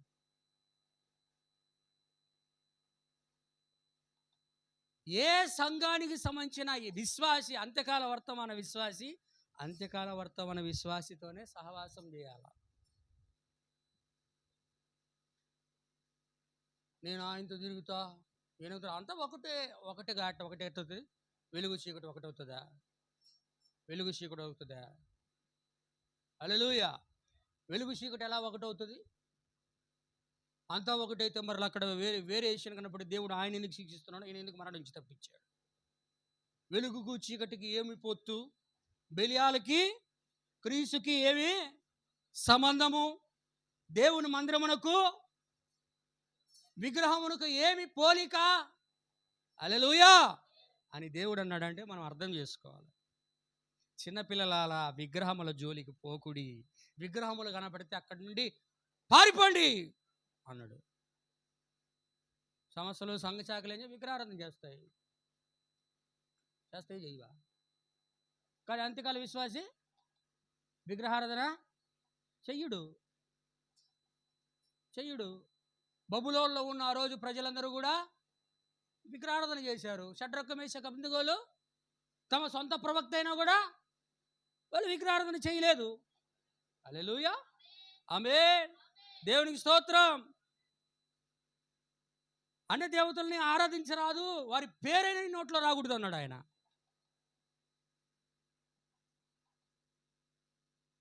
కానీ ఈరోజు యూట్యూబ్ కూడా పనికి మాలిన వాళ్ళు అసలు నిజంగా దేవుని పేరు చెప్పుకొని వాళ్ళ అన్ని దేవతల పేర్లు పదే పదే చెప్పుకుంటా మేము అనము అంటనే ఉంటాడు. మళ్ళీ మేము అనము అంటనే ఉంటాడు. మళ్ళీ వాడి సైతాన్ని మోసం చేస్తున్నాడు. నువ్వేందో పెద్ద జ్ఞానిని కదా, వివేకిని కదా అన్నట్లుగా నువ్వు ఫీల్ అవుతున్నావు. హల్లెలూయా. ఎప్పుడు కూడా దేవుడు వెలుగులో ఉండి తప్పుడు సహవాసములో నువ్వు నడుచుకున్నట్లయితే నీ నీతిగా ఎన్నడూ కూడా అంగీకరించబడదు. అదే ఆత్మ నీ మీద పనిచేస్తూ ఉంటుంది, అదే ప్రభావం నీ మీద పనిచేస్తూ ఉంటుంది. హల్లెలూయా. అదే ప్రభావం పనిచేసినప్పుడు నీ యొక్క జీవితాన్ని నువ్వు పోగొట్టుకుంటావు, నిత్య జీవాన్ని పోగొట్టుకుంటావు. దేవునికి స్తోత్రం. హల్లెలూయా. భయభక్తులు గలవాడే అయినను తప్పుడు సహవాసం నుండి నిత్య జీవం పోద్దు. అర్థమైందా? చివరిగా నేను ఒక మాట చూపిస్తాను, చూడండి, గమనించండి నా ప్రియమైన సోదరి సహోదరులారా. చివరిగా మంచి టాపిక్ ఇది. ఇక్కడ చివరిలో మీరు కానీ గమనించినట్లయితే భయభక్తులు ఉన్నట్లుగా ఉంటారు, భయభక్తులు ఉన్నట్లుగా ఉంటారు, కానీ భయభక్తులు ఉండవు. భయభక్తులు ఉన్నట్లుగా కనపడుతుంది, భయభక్తులు చెప్పండి ఉండదు. అందుకే మన లవోదికయ సంకలంలో చూసినటువంటి రెఫరెన్స్ ఏంది? లవోదికయలో ఉన్న సంఘపు దూతకు ఇలాగు రాయుమో, ఆమేన్ అనువాడును. ఆమేన్ అనువాడు మొదటిది. రెండోది నమ్మకమైన సత్యసాక్షి అనబడేది రెండోది. దేవుని దృష్టికి ఆది అయిన వాడు చెప్పు సంగతులు ఏమనగా ఏమరుగుతున్నాడంటే లవోదికయ సంకాలంలో ఉన్న ప్రజల యొక్క క్రియలను నేను ఎరుగుదును. ఎలా ఉండాలంట? నువ్వు చల్లగానైనను నీవు వెచ్చగానైనను లేవు. నువ్వు చల్లగానైనను వెచ్చగానైనను చల్లగానైనను ఏదో ఒకటి నువ్వు ఉంటే నీకు మేలు. వెచ్చగానైనను ఉండక నులివెచ్చగా ఉన్నట్లయితే నేను నిన్ను నా నోటి నుండి ఉమ్మివేయ ఉద్దేశించుచున్నాను. ఆమేన్. అందరు గట్టిగా ఇప్పుడు ఆమేన్ చెప్పండి. అందరికి వినబడుతుందని చెప్పే మాట. హల్లెలూయా. ఏమంటున్నాడు? నువ్వు చల్లగానైనా ఉండు. ఎలాగుండు? చల్లగానైనా ఉండు, లేకపోతే వెచ్చగానైనా ఉండు. చల్లగా కానీ వెచ్చగా కానీ రెండు కాకుండా అటు ఇటు ఉంటే, నులివెచ్చగా ఉంటే ఏం చేస్తాడంటే దేవుడు, నా నోటి నుండి ఉమ్మివేయ నేను ఇష్టపడుతున్నాను. హల్లెలూయా. అంటే నువ్వు చల్లగానైనా ఉండు, వెచ్చగానైనా ఉండు, నులివెచ్చగా ఉండగా. నులివెచ్చని స్థితి అనే వర్తమానం నేను చెప్తాను, అప్పుడు దాని గురించి ఖచ్చితంగా చెప్తాను. హల్లెలూయా. ఇప్పుడు నువ్వు చల్లగానైనను వెచ్చగానైనా ఉండు, ఏదో ఒకటి ఉండు, నులివెచ్చగా మాత్రం ఉండబాక అన్నాడు. అవును కదా? మనం ఎలా ఉండాలంట? వెచ్చగానైనా ఉండాలా? సంఘానికి వస్తే ఎలా ఉండాలా? వెచ్చగుండాలా చల్లగుండాలా? చెప్పండి. వెచ్చగుండాలా చల్లగుండాలా? హల్లెలూయా. వెచ్చగుండాలా చల్లగుండాలా? వెచ్చగానే ఉండాలా.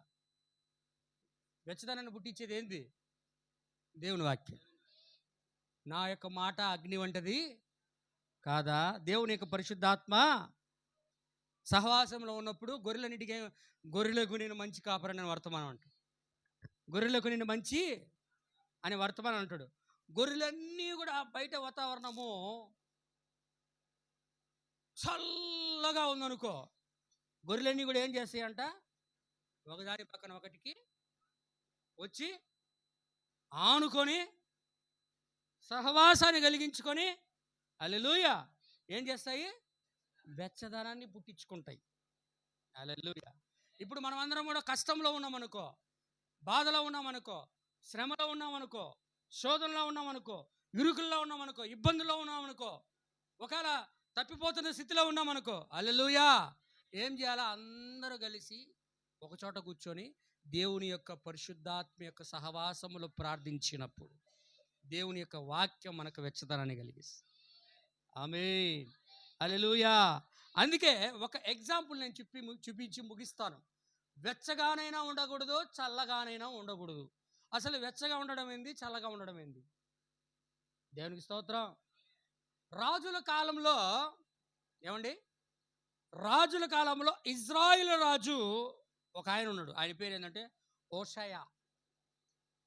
హోషేయ. చూడండి ఒకసారి 2వ రాజులు 17వ అధ్యాయము 1 నుంచి 1, 2, 3, 4, 5 వచనాలు చదవండి దయచేసి. ఉమ్, ఆ, ఉమ్, ఉమ్, ఉమ్, ఉమ్. Praise lord. ఉమ్, ఉమ్. హల్లెలూయా. ఉమ్. చెయ్యనంతక మట్టుకు పూర్వమున్న రాజుల చెడుతనం అంత తప్పిదము చేయకపోయినను, అదేందండి, హల్లెలూయా, చెయ్యకపోయినను మళ్ళీ అదే చేసాడంట. దేవుని నామానికి స్తోత్రం. అందరూ వింటున్నారా? ఇప్పుడు చూడండి, ఇజ్రాయేలు రాజధాని ఏంటి అంటే షోమ్రోను, యూదా రాజధాని ఏంటి అంటే యెరూషలేము. అవును కదా? హల్లెలూయా. షోమ్రోన్ అంటే సమరయ. దేవునికి స్తోత్రం. ఇప్పుడు హోషేయ రాజు ఇజ్రాయేలుకు రాజుగా ఉన్నప్పుడు అతడు ఏం చేశాడంటే, అష్షూరు రాజుకి ప్రతి సంవత్సరం కూడా పన్ను కడుతూ ఉన్నాడు. ఆమేన్. హల్లెలూయా. ఏం కడుతున్నాడు? ట్యాక్స్. రాజు బానిసగా ఉన్నాడు వేరే రాజుకి. ఆమేన్. పన్ను కడతా ఉంటే కొంతకాలం అయిపోయిన తర్వాత 9 సంవత్సరాలు పరిపాలన చేసిన తర్వాత చివరిలో ఏం చేశాడంటే, అష్షూరు రాజుకు పన్ను కట్టడంలే, ఎవరినో రికమెండేషన్ తీసుకొచ్చుకున్నాడు. ఐగుప్తు రాజుకి రికమెండేషన్ తీసుకొచ్చుకున్నాడు. నేను మొత్తం చదవడానికి టైం లేదు కాబట్టి నేను వివరంగా చెప్తాను, తర్వాత వెళ్ళి చదువుకోండి. ఆ పుస్తకాన్ని తీసుకుని కావాలంటే అవసరమైన దగ్గర చదివిస్తాను నేను. దేవుడు నా మనకి మహిమ కలుగును గాక. ఏం చేశాడంటే, ఇక్కడ అష్షూరు రాజు పన్ను కట్టకపోయేసరికి, ఇజ్రాయెల్ రాజు పన్ను కట్టకపోయేసరికి అష్షూరు రాజు ఏం చేశాడంటే, ఆయన చుట్టూ చూసినప్పుడు ఏ ప్రాంతాల వారిని అయితే జయించి ఉన్నాడో అష్షూరు రాజు, ఆ ప్రాంతంలో ఉన్న ప్రజలందరినీ, ఒక 5-6 చోట్ల ప్రజలందరినీ కూడా తీసుకురావడానికి ప్లాన్ వేసాడు. ఆమేన్. హల్లెలూయా. వాళ్ళు తీసుకొచ్చే ముందు ఏం చేశాడంటే, ఎవరైతే పన్ను కట్టడం లేదో ఆ రాజు యొక్క రాజధానిగా ఉన్న షోమ్రోనును జయించి ఆ పట్టణంలో ఉన్న ప్రజలందరినీ చెరలోకి తీసుకొని తన ప్రాంతానికి వెళ్ళిపోయి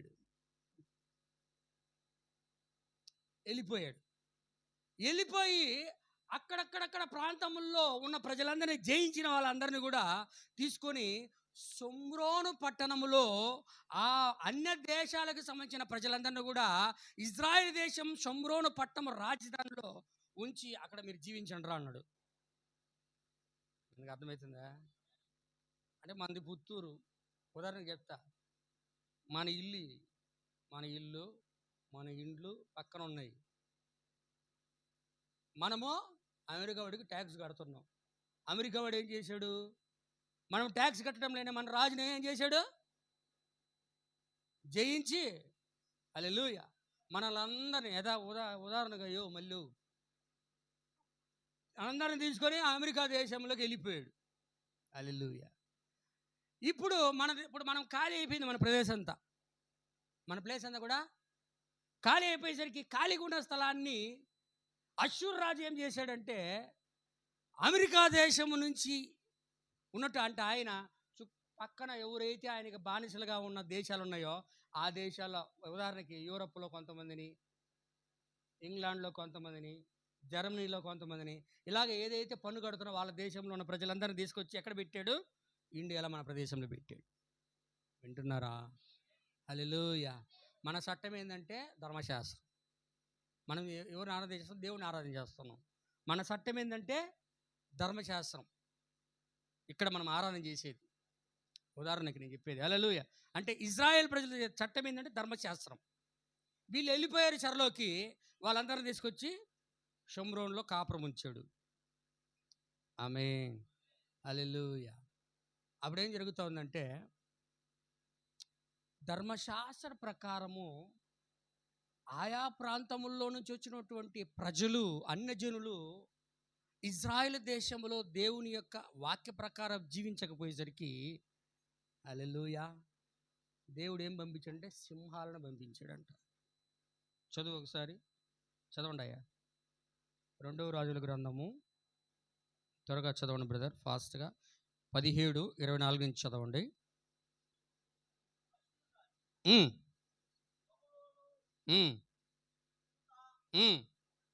ఏమేం ప్రాంతాలు చెప్తాడు? బబులోను, ఊత, అవ్వా, సరిగ్గుచ్చు నాయన, సరిగ్గుచ్చు. హమాతు, ఏమండి అని తమకు సంబంధించిన దేశముల్లో నుండి జనులందరినీ రప్పించి ఇజ్రాయేలులు ఎక్కడైతే ఉన్నారో ఆ ప్రదేశంలో వారికి మారుగా షోమ్రోను పట్టణములలో ఉంచెను. హల్లెలూయా. అవును.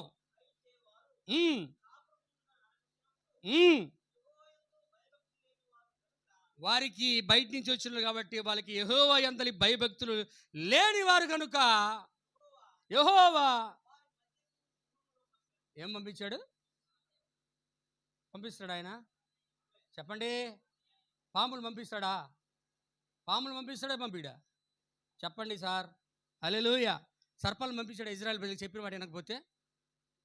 సర్పాలను పంపించాడు. ఇక్కడ సింహాలను పంపిస్తున్నాడు. ఒక ప్రవక్త దగ్గరికి సింహాన్ని పంపించాడు. ఒక ప్రవక్త దగ్గరికి గాడిదని పంపించాడు. ఇంకొక ప్రవక్త దగ్గరికి కాకిని పంపించాడు. హల్లెలూయా. అంటే దేవుడు ఆజ్ఞకి ప్రతి ఒక్కటి కూడా లోబడతాయి. ఆమేన్. ఇక్కడే ఉన్నదంటే దేవుని యొక్క మర్యాద, ధర్మశాస్త్రం ప్రకారం భయభక్తులు లేని ప్రజలు ఇజ్రాయెల్ దేశంలో నివసిస్తూ ఉంటే వారి మధ్యలోనికి దేవుడు ఏం పంపించాడంట? సింహములను పంపించాడు. ఆమేన్. సింహములను పంపించేసరికి ఏం జరుగుతుంది అక్కడ? చదవండి. అందరినీ చంపలే, అందరినీ ఆయన శిక్షించాలా. హల్లెలూయా. దేవుని యొక్క భయభక్తులు నేర్పించడానికి కొందరిని ఆయన శిక్షించాడు.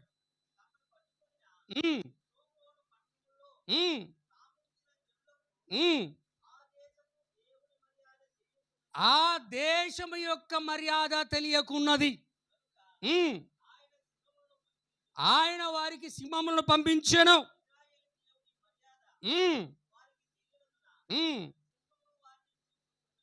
సింహములు వారిని చంపుచున్నవని. ఎవరు చంపుతున్నారంట? సింహాలు ఎవరిని చంపుతున్నాయంట? హలో, అక్కడ కాపురం ఉంటున్న వాళ్ళు కొందరిని చంపాయి. సింహాలు దేవుని మర్యాద ప్రకారం ఆ ప్రజలు నడుచుకోవడం లేదని వాళ్ళని చంపుతున్నాయని అక్కడున్న ప్రజలు పోయి రాజుతో చెప్తున్నారు. మీరు అది నోటీస్ చేయాలి అక్కడ. హల్లెలూయా. ప్రజలను మనం మర్యాద భయభక్తులతో లేము కాబట్టి సింహాలు వచ్చి మనల్ని చంపుతున్నాయి ఈ దేశంలో. హల్లెలూయా. ఇప్పుడు మనము సింహాలు చంపకుండా ఉండాలంటే దేవుని యందు భయభక్తులు మనము నేర్చుకోవాలా. భయభక్తులు మనం నేర్చుకున్నట్లయితే మనము సింహాల నోట్లోకి పడిపోకుండా దేవుడు మనల్ని కాపాడుతాడు. హల్లెలూయా. అందుకని మనం భయభక్తులు నేర్చుకోవాలంటే మనకు ఒక యాజకుడు కావాలా. ఎవరు కావాలా? ఒక యాజకుడు కావాలా. సింహాలు చంపుతున్నాయి సార్ అని రాజుతో చెప్పారు వాళ్ళందరూ. భయభక్తులు లేకపోవడం మమ్మల్ని ఏం చంపుతున్నాయి అంటే, ఈరోజు భయభక్తులు లేకపోతే ఏం చంపుతాయి చెప్పండి? ఏం చంపుతాయి? ఏది బయట అడవిలో నుంచి వచ్చిమ్మా, అడవిలో నుంచి వచ్చిమ్మా. వాడు గర్జించి కొదమ సింహం వలె తిరుగుతూ ఉన్నాడు. ఎవరు మాట నోట్లో రావడం లేదా? ఎందుకు? ఎన్నా ఇచ్చా? మాకు చాలా ఉంది పాస్టర్ గారు, భయము భక్తి. సంతోషం. గాడ్ బ్లెస్ యూ, ప్రభువుని దీవించును గాక. మాట్లాడండి, రెస్పాన్స్ చేయండి. హల్లెలూయా. ఇక్కడ ఏమన్నాడు ఆ రాజుగారు? మేము భయభక్తులతో లేకపోవడం వలన సింహాలు మమ్మల్ని చూసి కొందరిని చంపేశాయి, మాకు భయభక్తులు కావాలి, కాబట్టి మాకు భయభక్తులు నేర్పించేదని ఒక యాజకుడు కావాలి అని అషూరు రాజుతో, ఆ అన్యజనులుగా షోమ్రోను పట్టణంలో నివసిస్తున్న రాజుతో మనవి చేసినప్పుడు రాజు ఏమన్నాడు?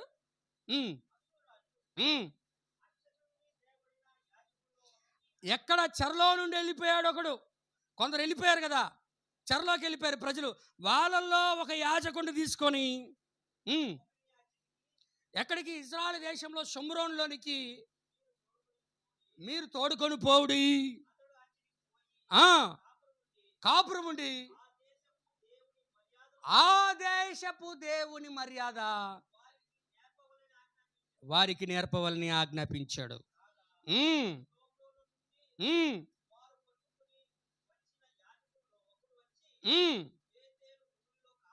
బెథేల్లో ఉన్నాడు, కాపురం ఉన్నాడు. తీసుకొచ్చిన యాజకుడు కాపురం ఏం చేస్తున్నాడు సార్? యెహోవా యందు భయభక్తులు ఎలా ఉండాలో ఆ మర్యాదను వచ్చిన యాజకుడు ఉన్న ప్రజలందరికీ కూడా బోధించాడు.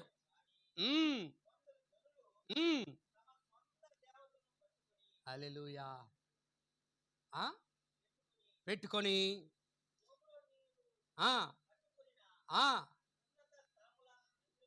ఉన్నత స్థలముల మందిరములలో వాటిని ఉంచుచూ వచ్చి ఆరాధన చేస్తూ వచ్చి బలులు అర్పిస్తూ వచ్చారు. చాలండి, దేవునికి స్తోత్రం.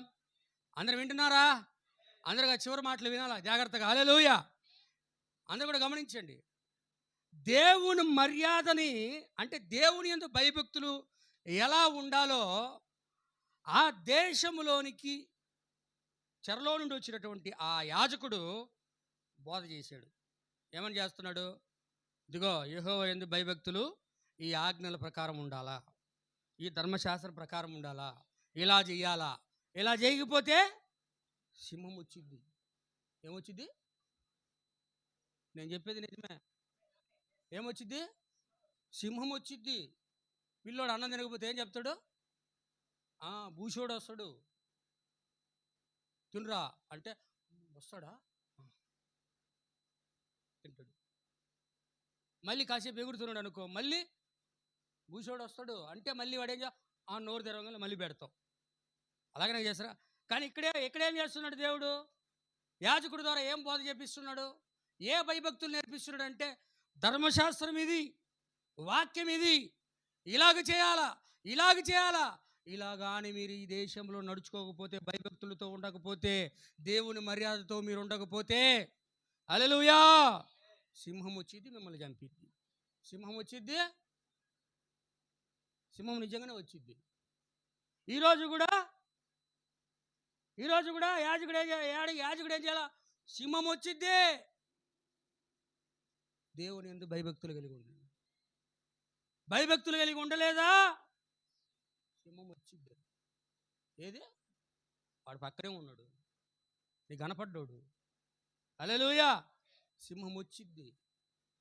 ఎవరు మిగుదనే వాడు తిరుగుతూనే ఉంటాడు. వాడు అందరికీ పనులు చేసే వాళ్ళకి 8 గంటలు 12 గంటలు టైం డేలో, కానీ వాడికి ఓవర్ టైం 6000 సంవత్సరాలుగా ఓవర్ టైం. ఇప్పుడు కొంచెమే ఉందంట సమయం వాడికి. ఓవర్ టైం, అలిసిపోవడంలో వాడు. మనం ఒక 6 గంటలు పని చేయడం, సోడియం తగ్గిపోయింది బ్రదర్, సెలైన్ పెట్టండి అంటాం. వాడికి ఏ సెలైన్లే, ఏ ఫ్లూయిడ్లు అవసరం లే వాడికి. వాడి మింగే కొద్దీ వాడికి బలం వస్తూనే ఉంటుంది వాడికి. మనుషుల్ని మింగేసే కొద్దీ వాడికి శక్తి వస్తూనే ఉంటుంది. ఆత్మలను నాశనం చేస్తుంటేనే వాడికి శక్తి. హల్లెలూయా. దేవుని యొక్క నామానికి మహిమ కలుగును గాక. అనుకోవచ్చు, పాస్టర్ అంటే చెప్తాడే వింటారా మనం 12 ఏళ్ళుగా మనం. యాజకుడు బోధించి వెళ్ళిపోయాడు. కానీ ప్రజలు ఏం చేశారంటే అక్కడ ఉన్న వాళ్ళందరూ, కొందరేమో ప్రజలందరూ యెహోవా యందు భయభక్తులు కలిగి ఉంటారంట. మరలేమో భయభక్తులు అయిపోగానే మళ్ళీ ఇటు పోయేసి విగ్రహాలను పెట్టుకొని ఉన్నత స్థలంలో మరలా ఆరాధన చేస్తూ ఉంటారు. అంటే చల్లగానైనను లేరు, వెచ్చగానైనా లేరు. చల్లగానైనను ఉండు, లేకపోతే వెచ్చగానైనా ఉండు. ఉంటే యేసుక్రీస్తు లోపలనే ఉండు, లేకపోతే లోకంలోనే ఉండు. హల్లెలూయా. నాకు దేవుడు కావాలా, ఆచారము కావాలా? బ్రదర్ చర్చికి రా బ్రదర్, చర్చికి రా బ్రదర్ అంటే సంఘానికి వస్తావు, సహోదరుడు కానీ సహోదరి కానీ వస్తారు, సంఘానికి వస్తారు, వెచ్చగా ఉంటారు. సంఘం అయిపోగానే ఇంటికి వెళ్ళిపోయి చల్లగా ఉంటారు. చల్లగా ఉంటారు. సెల్ ఫోన్లో చల్లగా ఉంటారు, సినిమాల్లో చల్లగా ఉంటారు. బ్రదర్ మెసేజ్లోకి వస్తే మెసేజ్ ప్రకారం పెళ్లి చేసుకోవాలి, బాప్తిసం తీసుకునేటప్పుడు ఆలోచించిన ఎవరో చెప్తాడు, అప్పుడు చూసుకుందాంలే. వస్తారు, వెచ్చగానే ఉంటారు. పెళ్లి దగ్గరికి వచ్చేసరికి చల్లగా అయిపోతారు. ఉంటే చల్లగానైనా ఉండు, దేవుడు కరుణామయుడు, క్షమించుడు. నీకు తెలియనంత వరకే ఒక వర్తమానం అంటాడు, దేవుడు నీ దగ్గరికి తీసుకొచ్చే, దేవుని దగ్గరికి వచ్చే వరకే ప్రేమ చూపిస్తాడు ఆయన. దేవుని వద్దకి నువ్వు వచ్చేంత వరకే ప్రేమ, వచ్చినాక శిక్ష. ఆయన ప్రేమించే వారందరినీ గద్దించి శిక్షిస్తాడు ఆయన. మొదటి పిలుపు ఎలా ఉన్నది? ఇజ్రాయేల్ ప్రజల్ని, నా ప్రజలారా రండి, ఈజిప్ట్ దేశంలో నుండి రండి, అద్భుతాలు సూచక్రియలు మహత్కారాలు గొప్ప గొప్ప కార్యాలు చేస్తుంటే మోసే ప్రవక్త సూపర్, ఆహో ఓహో అన్నారు. మధ్యలోకి తీసుకురాగానే ఉతుకుడే ఉతుకుడు, ఉతుకుడే ఉతుకుడు, తిప్పుడే తిప్పుడు, తిరిగిన చోట తిరుగుతుండ్రంట. 40 సంవత్సరాలు తిరిగిన చోటే తిరుగుతున్నారు. శిక్ష, పాముల చేత కరిపించడం, రోగాలు రప్పించడం, గడ్డలు లేపించడం. తిండి బాగా పెడతాడు ప్రేమ చూపించేటప్పుడు. ఉతికేటప్పుడు బాగా, కొడుకు మాట వినలేదనుకో,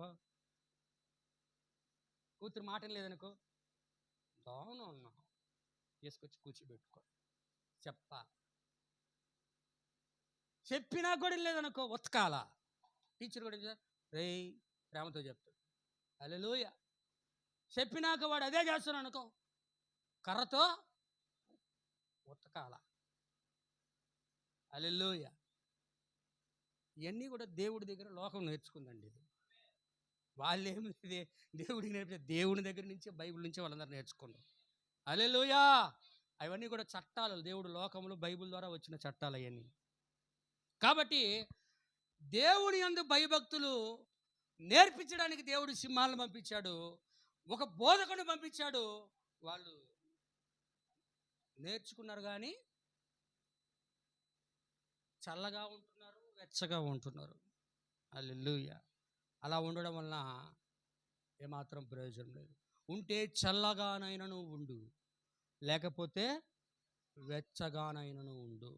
నువ్వు వెచ్చగా ఉన్నట్లయితే నా నోట నుండి నేను ఉమ్మివేయ ఇష్టపడుతున్నాను. హల్లెలూయా. దేవునికి స్తోత్రం. అందుకు అర్థమవుతున్నదా? అందరూ కూడా జాగ్రత్తగా గమనించండి. ఇప్పుడు ఎలా వాక్యములు నేర్చుకున్నావో, ఎలా వింటున్నావో, దాన్ని అలాగనే మన జీవితంలో జీవించడానికి దేవుడు మనకు వాక్యం ఇచ్చి, వాక్యము ఆచారము, వాక్యము ఆచారము అంటే అది నులివెచ్చని స్థితి. హల్లెలూయా. అలా కాకుండా నువ్వు వాక్యములోనే ఉంటే నువ్వు జీవిస్తావు. వాక్యంలో లేకుండా నేను అట్టా ఉంటా ఇట్టా ఉంటా అంటే అటువంటి వ్యక్తి ఇప్పటికీ నులివెచ్చని స్థితిలో ఉన్నాడని అర్థం. నులివెచ్చని స్థితిని దేవుడు ద్వేషిస్తున్నాడు. అందుకే నీ క్రియలను నేను, క్రియలు తెలుసు, అందుకే క్రియల గురించి మాట్లాడుతున్నా. లవోదికయ సంకలం. హల్లెలూయా. నులివెచ్చని స్థితిని మేము మెసేజ్ చెప్పినప్పుడు దాని గురించి కంప్లీట్గా ప్రభు చిత్తం అయితే చెప్పడానికి ఇష్టపడుతున్నాను. చెప్పబడిన వర్తమానం ప్రభు దీవించునుగాక. కాబట్టి మనము ఎలా ఉండాలి అంటే, నా ప్రియమైన సహోదరి సహోదరులారా, మనం ఎలా ఉండాలంటే నులివెచ్చిన వారముగా మనం ఉండకూడదు. ఇప్పుడు చెప్పినటువంటి 5 రకాల ప్రజలు, మొదటి భయము, దేవుని యందు భయభక్తులు కలిగిన వాళ్ళు. రెండోది భయమే లేని వాళ్ళు. మూడోది భయం ఉండదు కానీ సమస్యలో మాత్రమే భయపడతారు. నాలుగోది ఏంటండి, అప్పుడే మర్చిపోయానా? హల్లెలూయా. భయం ఉంటుంది కానీ తప్పుడు సహవాసంలోకి వెళ్ళేవాళ్ళు. హల్లెలూయా. ఐదోది ఏంది, ఇప్పుడు మనం చూసింది, భయము ఉంటుంది అంటారు, భయం ఉండదు. భయం ఉంది అని చెప్పుకుంటారు కానీ భయం ఉండదు. అంటే నులివెచ్చని స్థితి. ఈ 5 రకాల ప్రజల్లో మనం ఎటువంటి ప్రజలుగా ఉండాలనుకుంటున్నాడంటే దేవుడు, యథార్థవంతులు, న్యాయవంతులు, చెడుతనమును విసర్జించిన వాళ్ళు, యెహోవా యందు భయభక్తులు కలిగిన వాళ్ళే. హల్లెలూయా. అటువంటి వారే దేవుని యొక్క రాజ్యంలో ఉంటారు. మిగతా రకాల ప్రజలు ఏవి ఉండవు. హల్లెలూయా. ప్రభువును దీవించును గాక. ప్రార్థన చేసుకుందాం.